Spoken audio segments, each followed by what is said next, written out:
Tensions at the US Security Council session on Syria were palpable. The US ambassador to the UN, Nikki Haley, took a tough stance against Russia, especially Moscow's abuse of its veto power and its aggressive international behavior.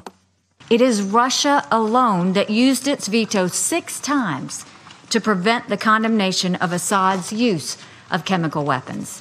It is Russia alone that used its veto 12 times to protect the Assad regime.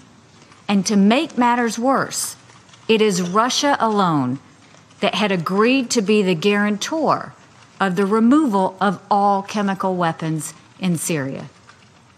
If Russia had lived up to its commitment, there would be no chemical weapons in Syria, and we would not be here today. In response, Russia's UN ambassador Vasily Nebenzia accused the United States, France and Britain of trying to oust Syria's president and Russia's ally, claiming that it would constitute an attack on a sovereign state. We continue to observe the dangerous military preparations to an illegal act of war against a sovereign state, in what would constitute a breach of international law. Not only the use of force, but also the threat of force flies in the face of the United Nations Charter.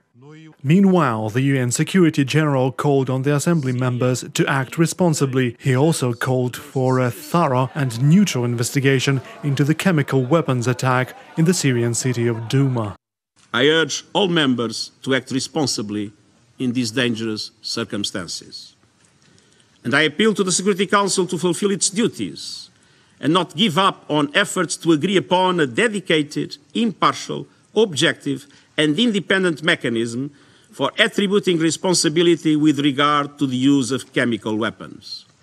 I stand ready to support such efforts.